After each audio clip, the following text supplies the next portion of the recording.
So Lana, first I want to thank you for inviting us into your beautiful home. It's such a beautiful day here in Southern Cal, and I know it's perfect, isn't it? it The is. weather turned out to be perfect. The last 2 days, Yes. not so much. Not so much. But today, it's great. fabulous. Yes. So it's great to see you. Great to have this time to spend with you. Thank you. It's my pleasure. Yeah. So, Lana, tell us about yourself and your own journey into evolving into this whole movement to confront this the issue of cultural boycott, divestment, and sanctions against the state of Israel. Well, this work combines the two great passions in my life, outside of my friends and family, and that is my love of Israel and my love of the entertainment field. I have spent my entire adult career in the entertainment world. I started off as an entertainment lawyer. I worked as a business affairs negotiator. I was a creative executive at both the network and studios, and I also wrote and produced. Wow. So I have a huge background in the arts. I feel it's incredibly important. I think they enrich life for all of us, and they're a great connector between people and places. I think they help us understand each other better. Right. And then I also have this profound love of Israel. And that really started with my very strong connection with my family, particularly my mother's side of the family. And I had a very strong sense that of being part of a tribe when I was growing up, knowing that we were all connected and that, you know, we were moving through life together. And then when I was around 9-ish, my mom told me the story of the Holocaust. Oh, wow. And she told me this, you know, horrifying tale that ended with the miracle of Israel. And it was as if my DNA changed. I just understood on a very profound level that this tribe that I belong to is much bigger. And that as Jews we share a common destiny in a great many ways. So then in around 2011, just when the cultural boycott campaign really started heating up, I decided to switch gears and take the contacts I had made, all of the skill sets I had developed, and combine it to counter, to fight, and defeat the cultural boycott campaign against Israel. Did you ever expect to be in a, because really you're kind of playing an activist role to a degree. Yes. Did you ever expect that this would be what you would be facing, or that you would be pursuing in your own life as you entered into this career and this phenomenal, because, you know, entertainment is, the arts are so crucial. They're critically important. And, you know, years ago, I saw the importance of the arts, and it's one of the reasons why we decided to start producing programming and documentaries to address the lies and the disinformation against Israel that was so pervasive in the media, and is still to this day. But the arts will speak to people in the future. Lori. The arts that we create today and the message that we create through the arts will speak a lot, or tell a lot about who we were to future generations who come along. Yes. The arts do so many things. They document who we are today. They inspire us. They help create change. They connect the world. I mean, we're all still reading Shakespeare. We're reading Shakespeare because they talked about a basic humanity that we all relate to. So cultural boycotts are censorship in the worst form, because they are an attempt to prevent audiences from seeing the films they want to see, listen to the music they want to see. They want to prevent artists from sharing their music with the audience of their choice, all to advance a particular political agenda that is dark at its source. And you know, you are eliminating and having a major impact for the future. Major impact for the future. You know, artists need to be able, it's very interesting. We should actually talk a little bit about what it is. What the cultural boycott is. Absolutely. And the cultural boycott is part of one aspect of the boycott, divestment, and sanctions campaign against Israel. And it's often known by the acronym BDS, right? Okay, so B stands for boycott, and these people are advocating for an economic boycott of Israel, academic, cultural, and sporting competitions. The D stands for divestment, which means that they want all of the financial institutions and pension funds to divest and not, invest in Israel businesses. Right. And then there's sanctions, which is something that you are very much aware of, and where they're advocating for international forums to single out Israel for sanctions, right? The Democratic Liberal Society of Israel for sanctions. It's outrageous. Right.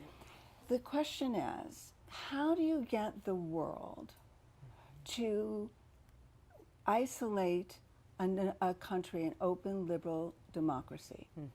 And their goal is to demonize Israel to such an extent that the world feels justified in isolating it and turning a blind eye at its destruction. Absolutely. You know, it's interesting because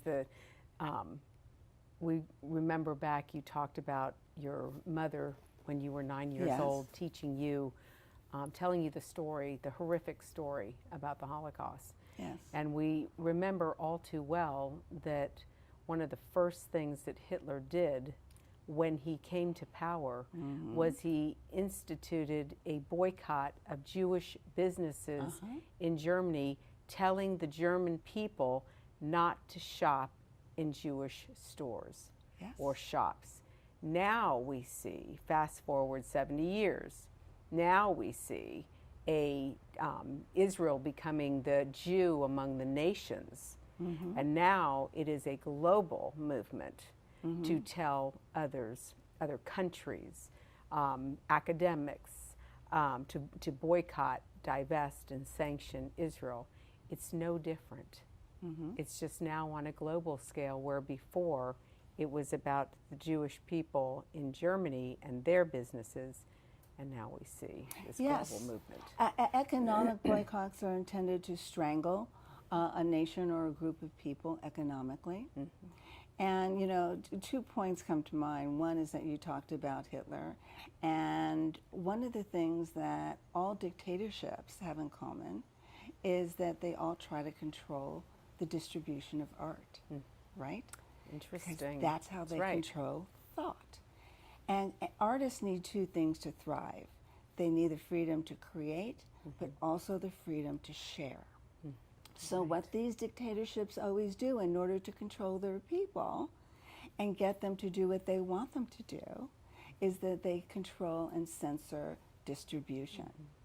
Well, if you look around today, the only groups and entities that are fostering this kind of censorship and an attempt to control the distribution of art is other, totalitarian regimes and BDS, right? That's where you're seeing it. So one of the things that makes the cultural boycott so incredibly dangerous is that it uses the celebrity of artists to disseminate misinformation and lies about Israel.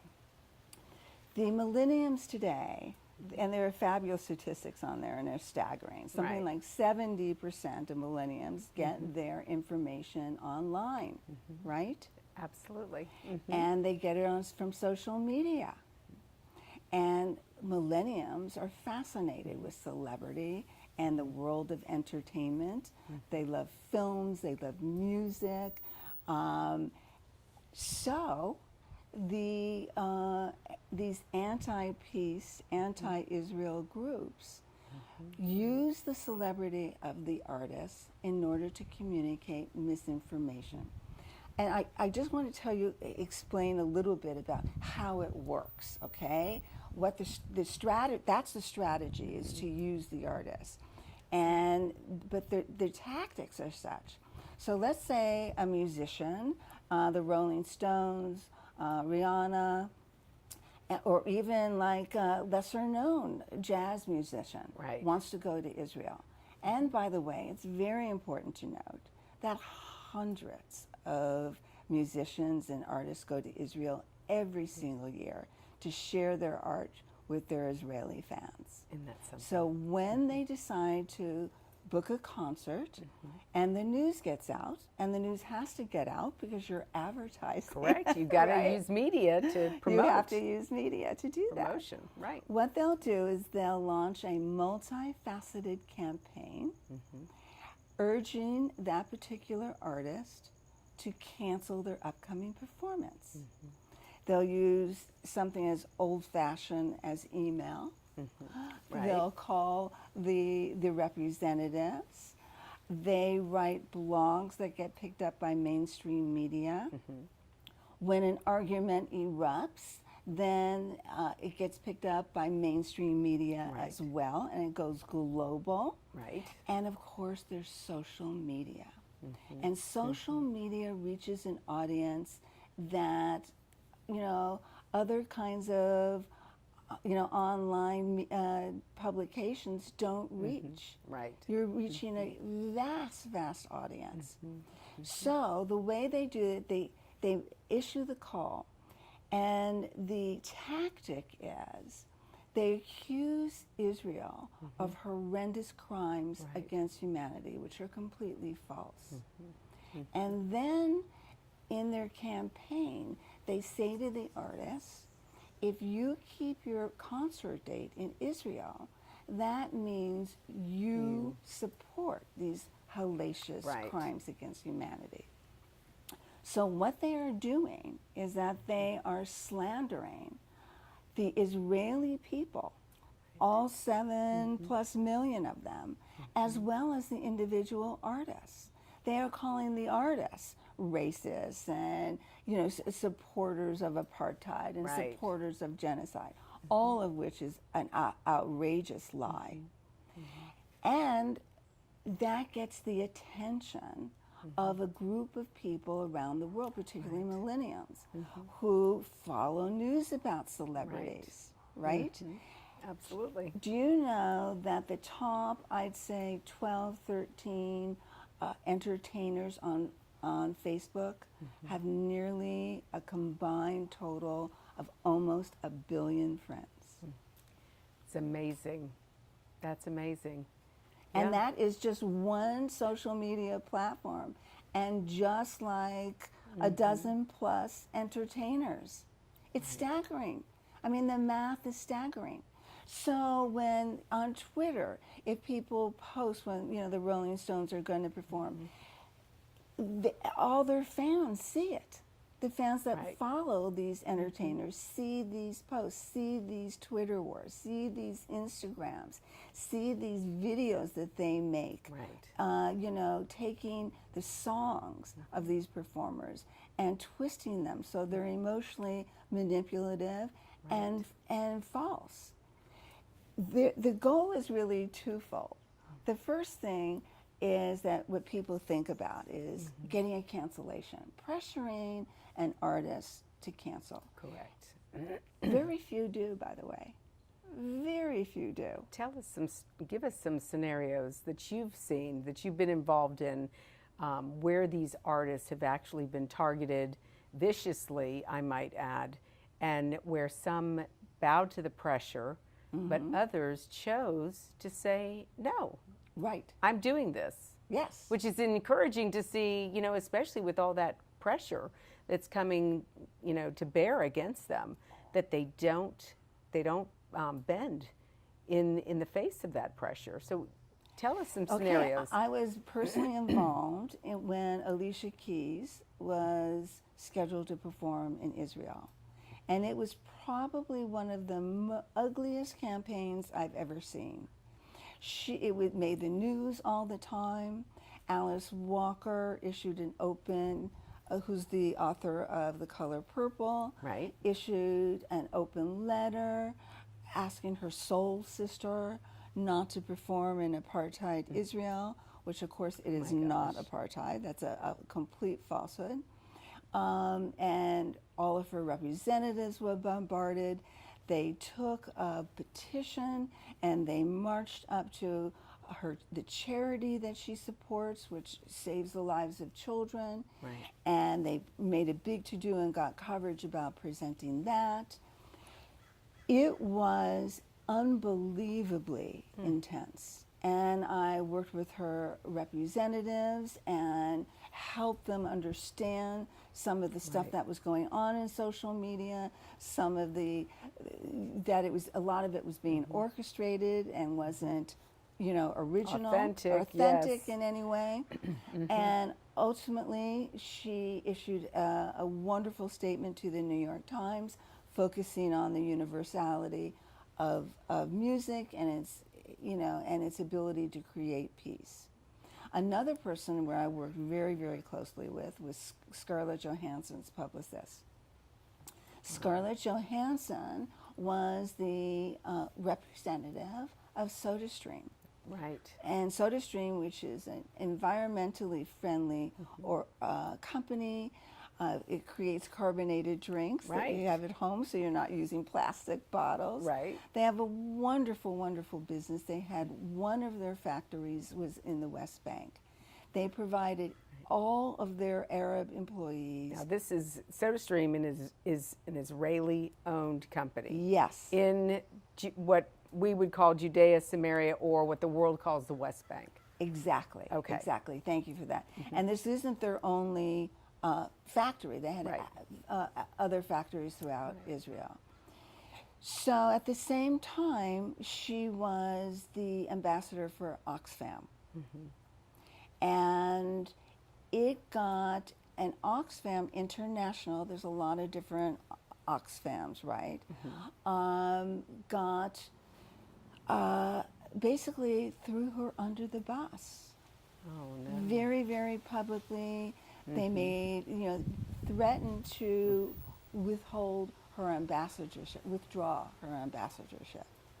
It was a nightmare. So I was up to 1 o'clock in the morning talking to the publicist, providing him with information, finding out how she felt, where she was with this. She's a remarkable woman, by the way, very strong-willed, very determined. And she took the bull by the horns, and basically she divorced Oxfam. She said, "You don't get to fire me, I quit." Good for her, right? And then she made a wonderful statement about SodaStream, and she kept her her sponsorship of it, and it aired on Super Bowl. So the publicity around it was through the roof. Well, let's be, just for the audience to understand, this warehouse, this plant, factory was in an area that was providing jobs for Arabs. Talk a little bit about that. Great jobs for Arabs. They were integrated in all levels of the company, from the highest level management. Right. They were the best paid people in the neighborhood.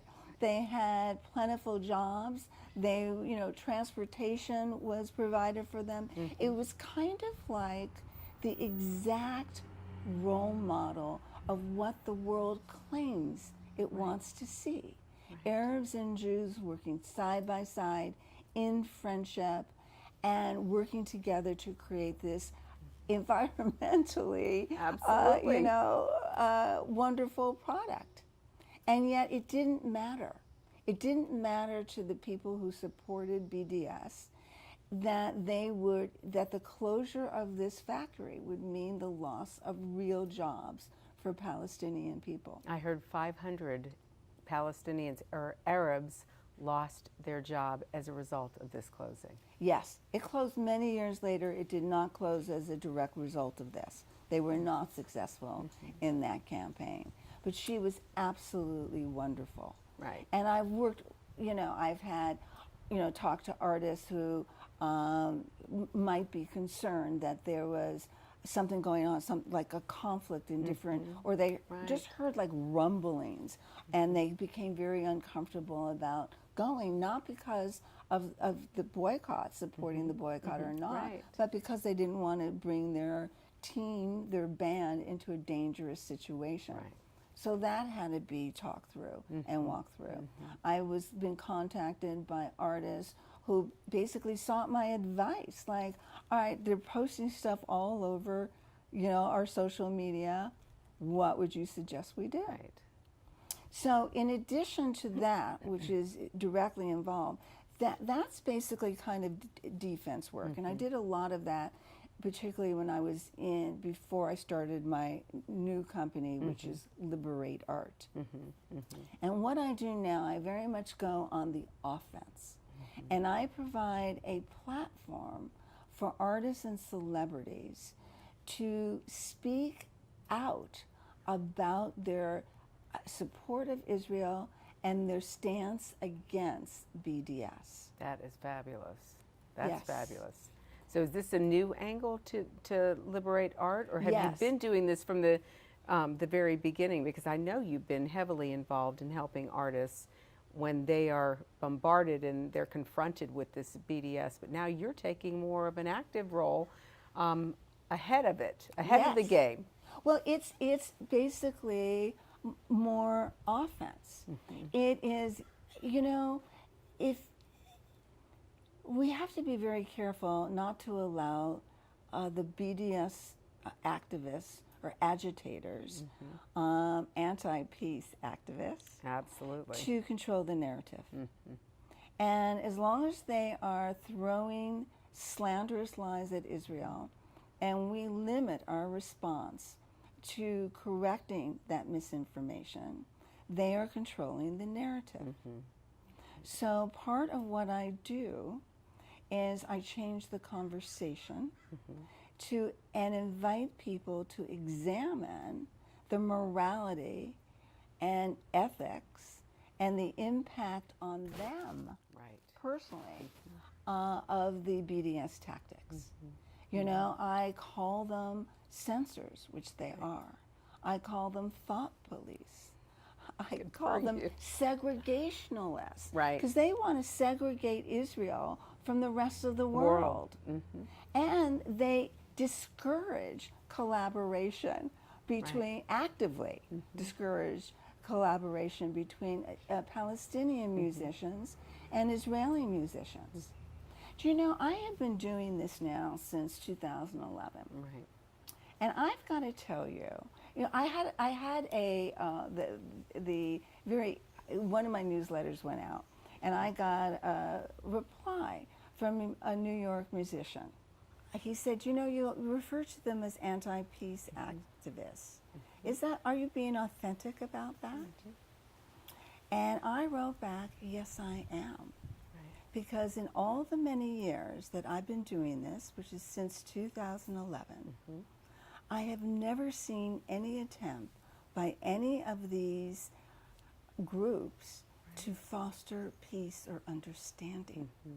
All of their messaging is about demonizing Israel. Everything that they hope to accomplish is stirring up conflict and argument and hatred. They've never asked a musician to, go to Ramallah, help create a band composed of residents of, the West Bank and Israel proper. They're never trying to bridge conflict through music and entertainment. They never do that. I've never seen it. All they do is hurl stones, and there's no attempt to educate. It's only an attempt to intimidate. Absolutely. And there are lots of musicians and artists of all kinds who find this repugnant, and they need a platform to speak out.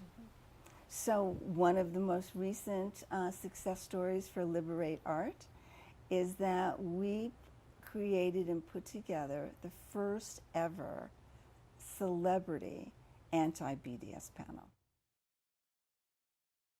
Please discuss a little further what the security needs or ongoing threats are to artists who do perform in Israel, ignoring the boycott threats. And I'm not specifically talking of the highest echelon performers. They have their security staffs with them and afterwards. Well, I don't include myself in the upper so echelon. please. I'm very pleased.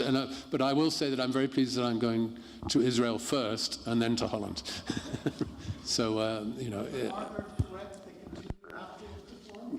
I wonder. I don't know. Well, we've never had any public demonstration or anything like that in the course of our business, but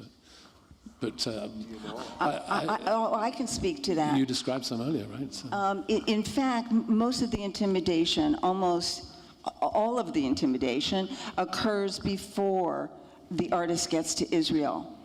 And yes, you're correct that artists who can afford and require large security anywhere in the world also hire their own in Israel. Israel is actually, in that measure, a relatively safe place. And we've all seen, you know, violence at concerts in Manchester and other places in the world. So most of the time when they bow or they get scared, it's beforehand, and it's because of the vitriol and the venom in which the conversation happens, particularly on social media, but also in petitions and emails. And it creates fear in the artists, and they actually worry about their physical safety, but no one's ever been harmed when they were there, thankfully. We're going there next weekend, so if it's going to happen, it's going to happen pretty soon. But no, I'm not fearful of that, I have to say. It seems like several years ago, the BDS movement was having greater success convincing artists not to come to Israel. However, in the last few years, it seems like the tide has turned. Was there a tipping point or an inciting incident that helped tip artists to feel more comfortable to go to Israel? Well, I can tell you what happened was actually much more an illusion than fact. There was certainly a huge spike in 2010. The cultural boycott was officially launched in like 2005. There was a spike in 2010 that really surrounded the Turkish flotilla incident. And there were several things going on in Israel. There was a film festival, there was music festivals, and given the tension, legitimately, I mean, there was huge tension between Israel and Turkey, the artists were very concerned about their safety. And there was much hay made of it, and many artists were, reported as canceling who had actually never scheduled. And yes, and there was definitely has been a huge, huge turn, because when it first happened, the people who support the campaign had the advantage of surprise. Every artist who was targeted was shocked. It was brand new. They make very soft targets because they're human beings, they're people. And now what's happened is that this campaign has done themselves, they've shot themselves in the foot in some ways because they've normalized their activities. It's now become de rigueur. You go to Israel, you get targeted, afterwards they move on to the next victim. I should say the music industry mobilized very quickly. David Renzer, who runs a publishing company, is very active and has maybe 100 executives from the business who are very well organized in terms of ensuring that artists are encouraged not to take the kind of vitriol that you've referred to. Seriously, the other thing is on the SodaStream thing, I don't know, Scarlett Johansson identifies as Jewish, and the people that targeted her didn't realize that. And so that campaign against her kind of backfired. Oops. Because she stepped up immediately and said, it's an endorsement deal, I like the product, what's going on? Right, and she had no problem defending the campaign and her association. And I'm very, very proud to have been the premier director of that organization and to have worked actually very closely with Scarlett's PR person on that.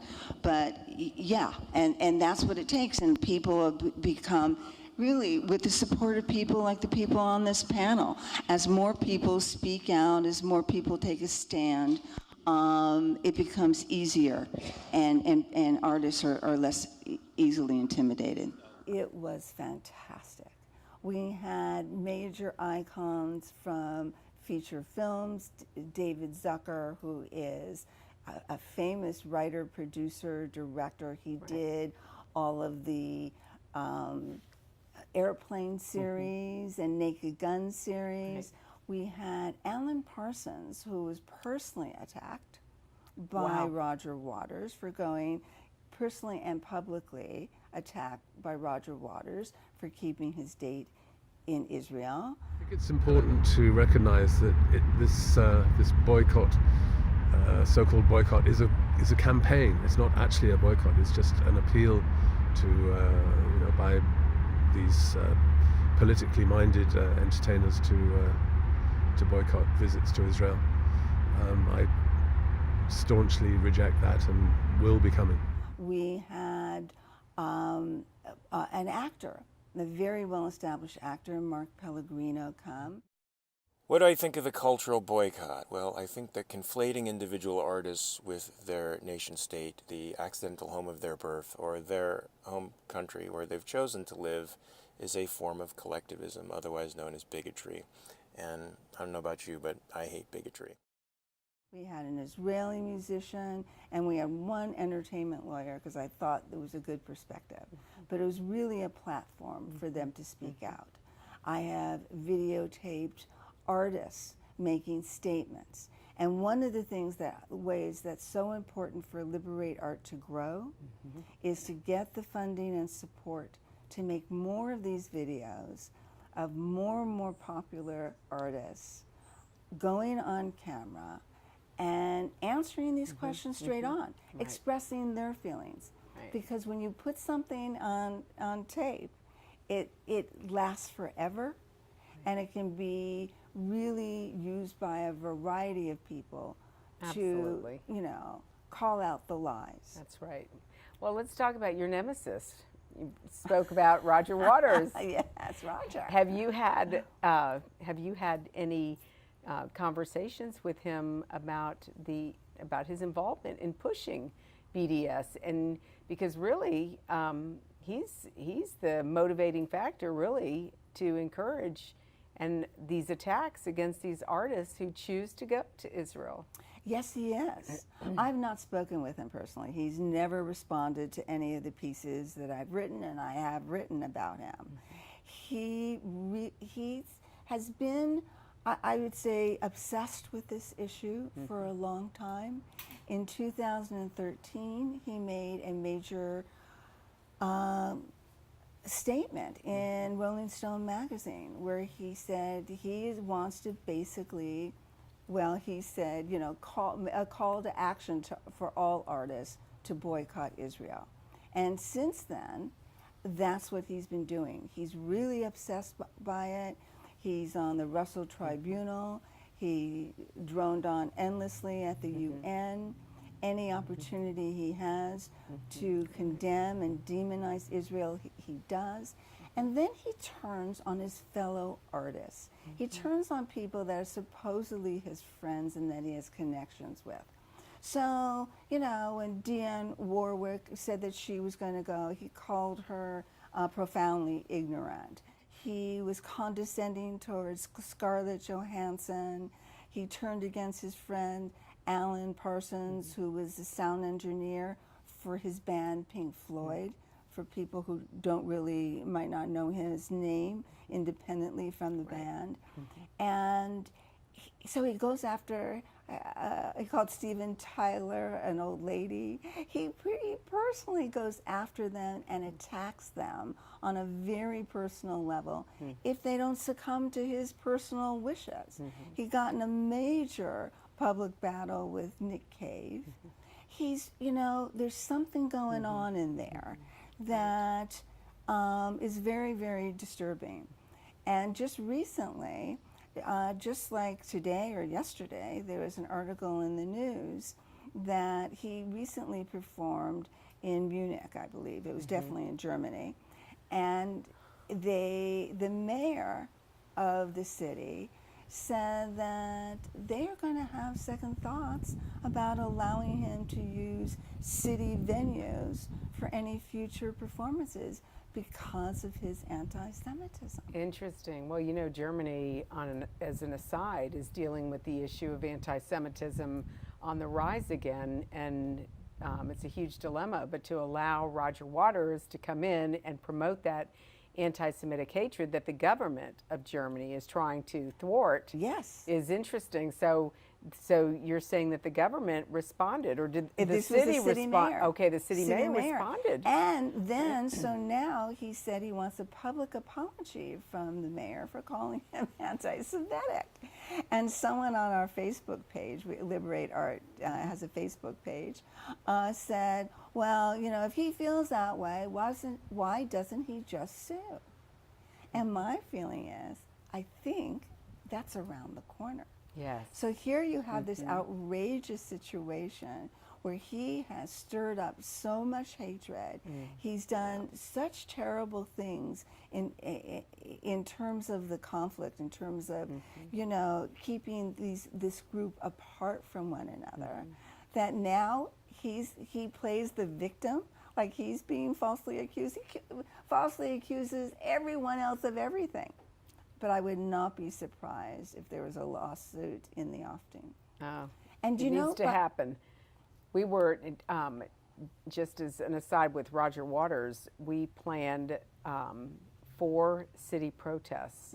When he came to Miami, our chairman of the board wrote a letter to the mayor and to the establishment that was hosting him, asking them to cancel the concert. Because it was, again, a city venue. Exactly. City-sponsored and venue. there was a group of young singers that were supposed to perform that evening in the opening segment of his program, and they decided to boycott him. I know. They said, no, we're not coming. But no, I mean, this is a major problem. When you have somebody like Roger Waters, who's been respected all these years in the industry, to come out with this hatred, this anti-Semitism. And yeah, he absolutely is an anti-Semite.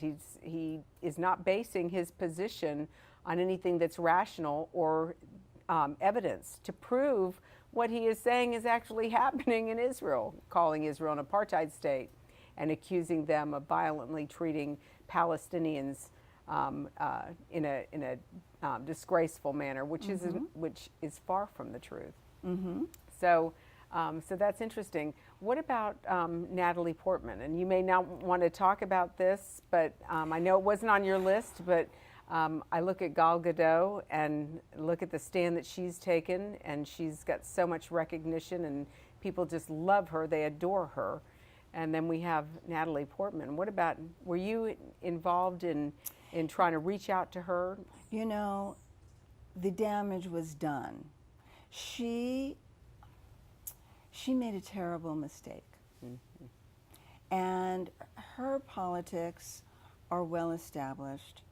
She knew that, just for our audience, she was to receive an award that was given to Israel by Israel every year that honors Jews who represent Jewish values and have achieved much personal success.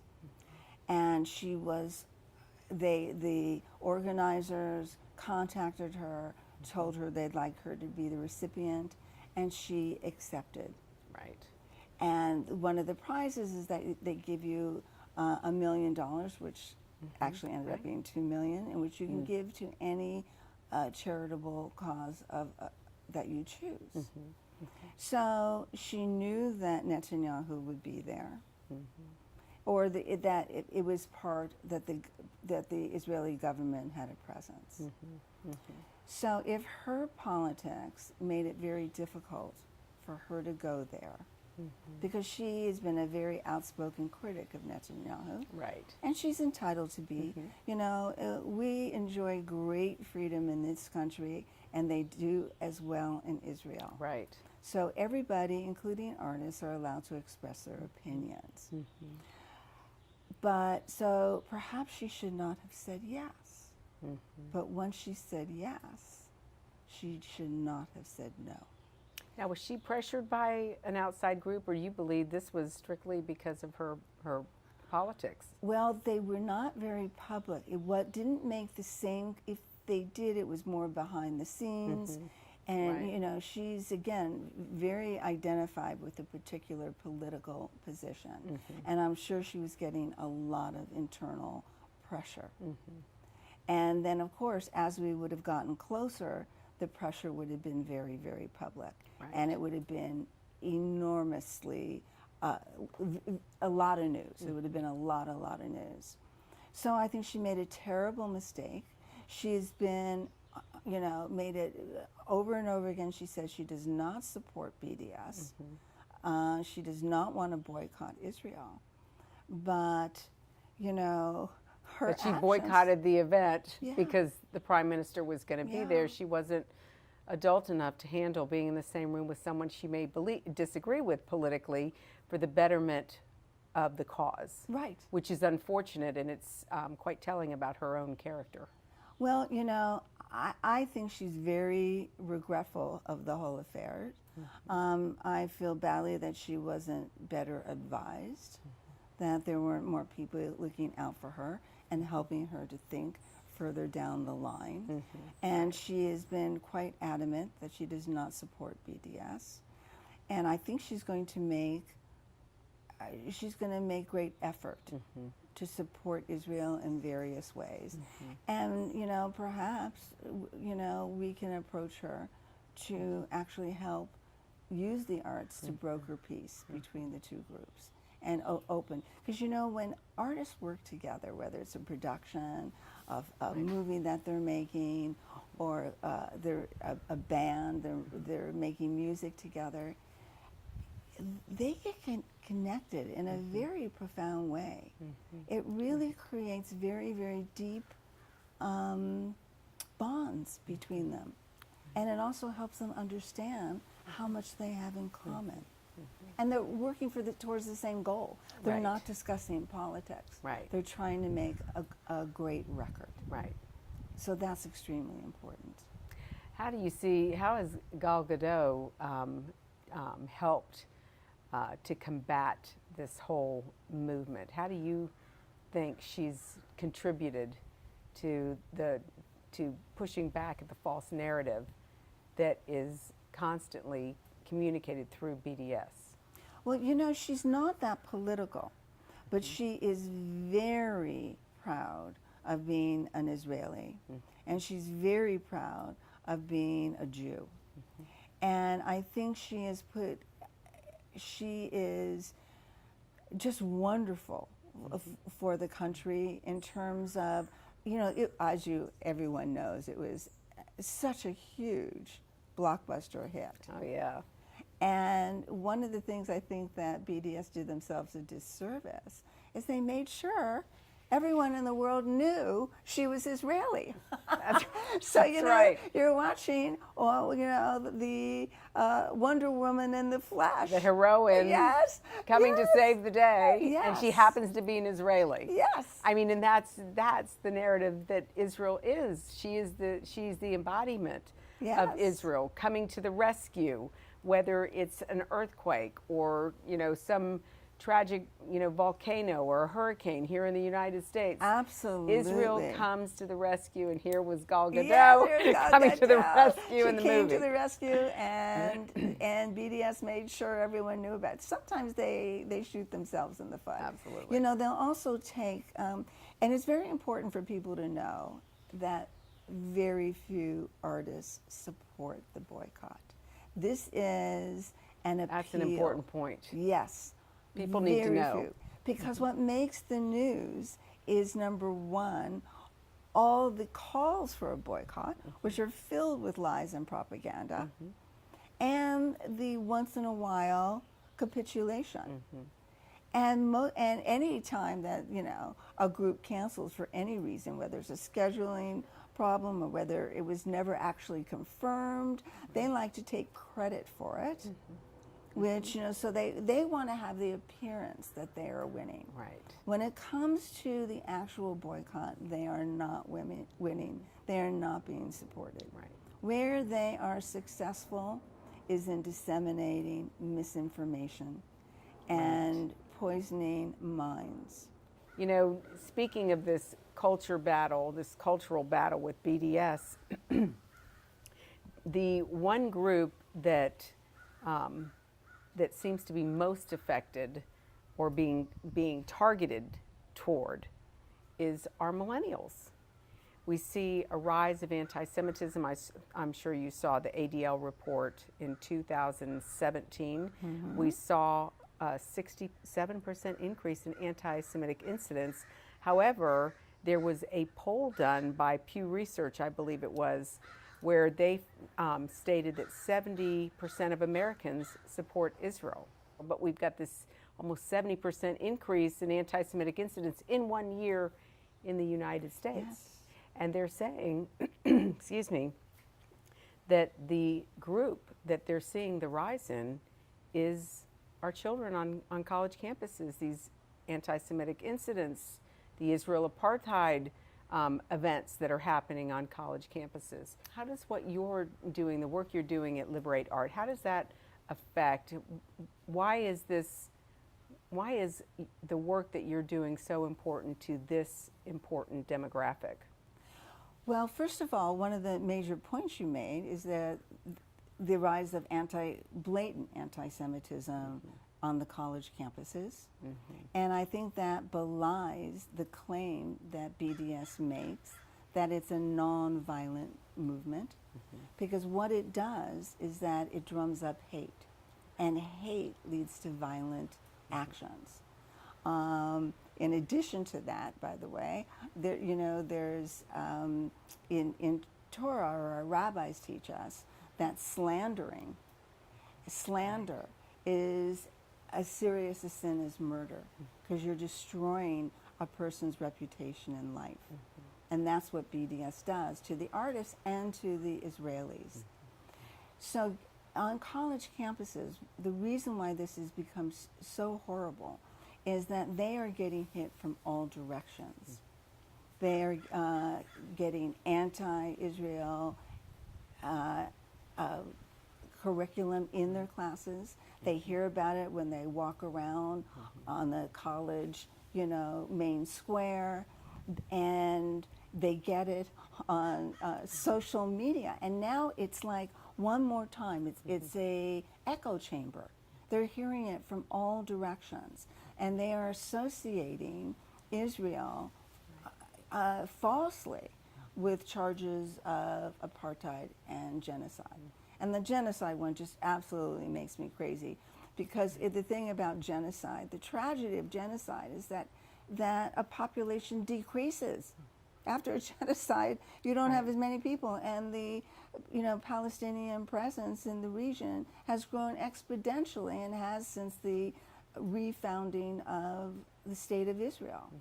So they're getting it from all sides, and it's buried in every facet, on Instagram, on Twitter, on everywhere. They're getting these messages, and they're on. Even if the artists do not support these charges, they go to their social media platforms and they see these charges, and it's should be of great concern to everyone, because these are going to be the CEOs of tomorrow.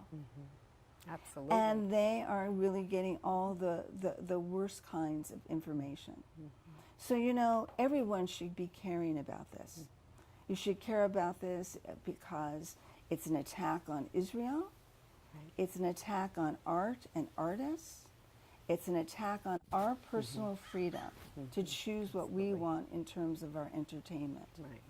And it's also, it diminishes peace because, you know, you can't build peace with boycotts. Can't build peace or justice on lies. No. The greatest injustice is the propaganda that is Yes. being spewed. Yes. And I actually, my heart goes out. They are just being so misguided. And, you know, God forbid they prevail in any way and the millennials have any small part in this. I mean, it's a tragedy for the generation. They have to be educated. We have to go on offense. We have to get them looking at the BDS movement, the cultural BDS campaign, with a critical eye. They have to examine and decide whether or not, you know, the most fragile among us, everyone who craves safe spaces, still don't want you monkeying around with their playlists. You know? Of course not. They don't want that, you know? So tell us about, we're here in Hollywood, in Los Angeles. What is the response from the overall entertainment industry with regards to the work that you're doing? And how can our audience, how can the viewers help you? What can they do to get involved in what you're doing? Well, I must say that the support has been tremendous. I get a lot of support within the industry. Whether or not people are particularly champions of Israel, they just don't like the whole idea of a third-party political activists trying to interfere with the artists' careers. They really resent that. So they're very supportive. They very much help me be able to get to artists so that I can make these wonderful videos. And I can, you know, make my appeal and be able to talk to them and communicate with them in one way or another. So the best, what we do at Liberate Art is we educate first and foremost. So any of your viewers, if you need a public, a public speaker for any event, if they can watch our videos that we make on the subjects to educate themselves. I also put together events sometimes that feature members of the entertainment community that they need to be appropriate and, you know, pro-Israel events. And oftentimes I can get a celebrity on board. And in order to continue, I get so many requests, Lori, all the time. And I need the funds, I need the support in order to answer those requests. Right. I got, you know, a call from some groups that were very concerned about filmmakers boycotting, gay and lesbian filmmakers from boycotting the Gay and Lesbian Festival in Israel, which is absurd beyond belief because, of course, it's the only country in the Middle East that affords them true rights. Yes, and protects them. And they said, you know, can we get video clips of, you know, people from that community, celebrities from that community who are going to speak out against this? Well, the answer is yes, but I did not, you know, I should have a stock of that, and I can get to that, but I need the funding in order to create that. Another request I got was from Tel Aviv has a wonderful fashion week, and I got a call from their organizers saying, can I make an arrangement to bring some celebrities over and so they can document it on social media and draw even more attention to it? Fabulous. I would love to do that. I did, you know, that takes. That's where the funding comes in. That's important. Comes in. And even for the speaking engagements, because there's some organizations that cannot really afford to absorb all of the costs. So who supports what you're doing? Is it artists? Is it people in the entertainment industry? Is it private philanthropists that believe in what you're doing, want to protect this niche group so that we can all enjoy the arts. We should be able to enjoy the arts, whether it's here in the United States or here in Israel, without having to listen to a bunch of protesters try to prevent us from getting into the venue and supporting these individuals. Yes, and we didn't even talk about all the discrimination against Israeli artists, but yes, exactly. So the entertainment community... Discrimination against Israeli artists? Yeah. That's when you see all the protests whenever Israeli artists perform internationally. The venues receive pressure to rescind the invitation. There are protesters outside. There's some great videos that we made that are on my YouTube account, which shows the kind of what audiences have to walk through. When you're in the middle of the performance, you can hear the screams outside. I mean, they've interrupted public broadcasts. They stand up in the middle of a concert.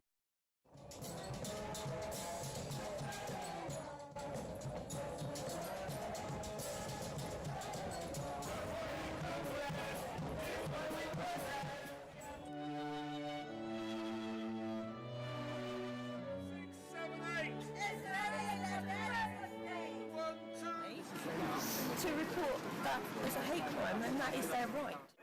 In South Africa, there was one performance by an Israeli musician, and they stood up and said, "Kill the Jews."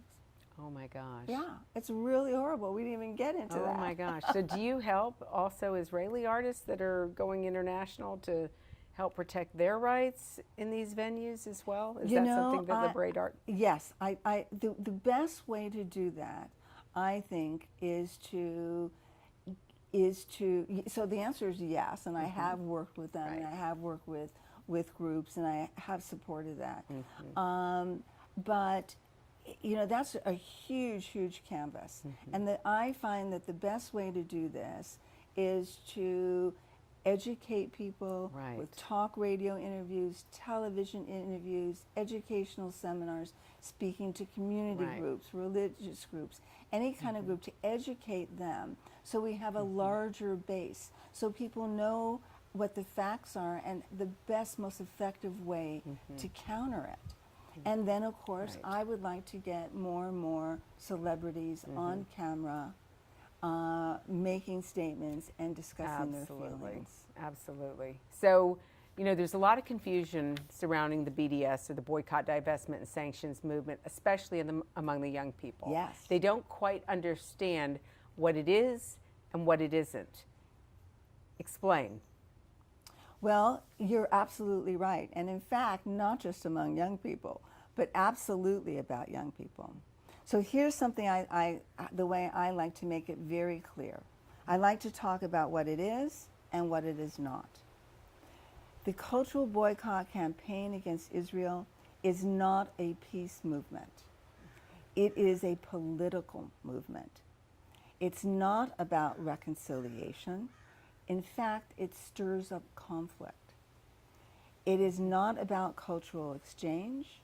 It's about censorship and thought control. And it's not about educating. It's about intimidating. And it's not an artist or really even a Palestinian-based campaign. It's much more European and UK in terms of its foundation. And it is absolutely not pro-Palestinian. It is anti-Israel. That's very good. That hits the nail on the head. Yes. And clarifies, because it is a confusing topic that a lot of people are not aware of. So, Lana, I've so enjoyed this interview with you. Thank you. It's Me been very too. enlightening, and it's been inspiring and encouraging as well. But there's a lot of work to do. Yes. How can our viewers get involved? What can they do to help support what you're doing? Because this really is an attack on freedom. Yes. It's an attack on art, Israel, freedom for us all to choose what we want, and it's an attack on peace. And everyone of conscience, as you like to say, which I think is an apt expression, should be concerned. And the time is now. It's really extremely, extremely urgent. So what your viewers can do to help fight back is, one of the primary things we do at Liberate Art is we educate. We educate through seminars, speaking engagements, videos, television interviews, radio interviews. So they can go to my website and contact me there to arrange a speaking engagement or arrange an event.